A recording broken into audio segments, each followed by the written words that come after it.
समझी जी। और ये नीता बताओगी। बता दे। विवेक कृष्ण का भजन सुनावा सा, ध्यान करके सुनियो सारी बाण, लाइक करियो, सब्सक्राइब करियो और घंटी का बटन जी जी जरूर दाबियो।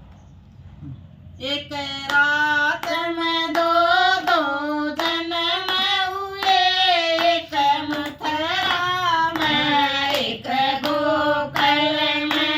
एक रात में दो दो जन्म हुए, एक मथुरा में एक गोकुल में। मन दाई बुलाई मथुरा में, उन लैला जन्म गोकुल में।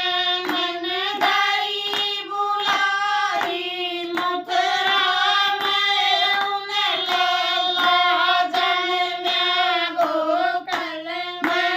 एक रात में दो दो जन्म हुए, एक गोकुल में एक गोकुल में।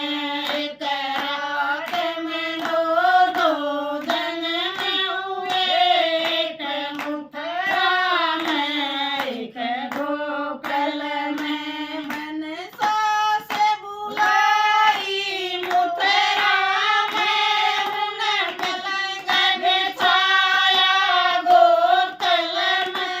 मनसा से बुलाई मथुरा में, उन पलंग बिछाया गोकुल में।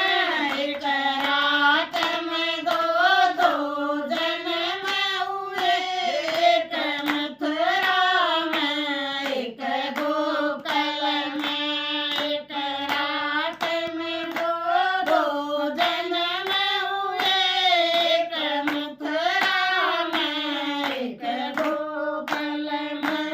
मन पतरा दिखाया मथुरा में, उन दो मन पाए पहुँचाए गोकुल में। मन पतरा दिखाया मथुरा में, उन पाए पहुँचाए गोकुल में।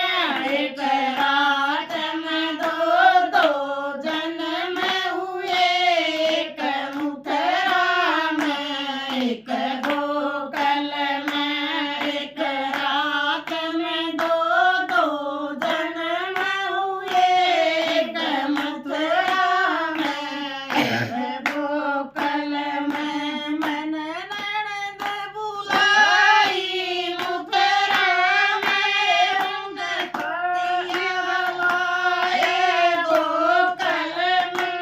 मन ननद बुलाई मथुरा में, उन सतिया लाए गोकुल में।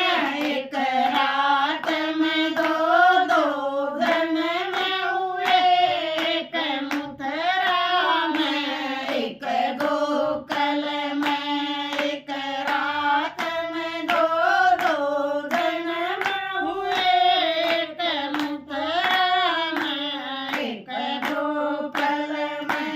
मन देवर बुलाया मथुरा में, उन मुरली बजाई गोकुल में। मन देवर बुलाया मथुरा में, उन मुरली बजाई गोकुल में।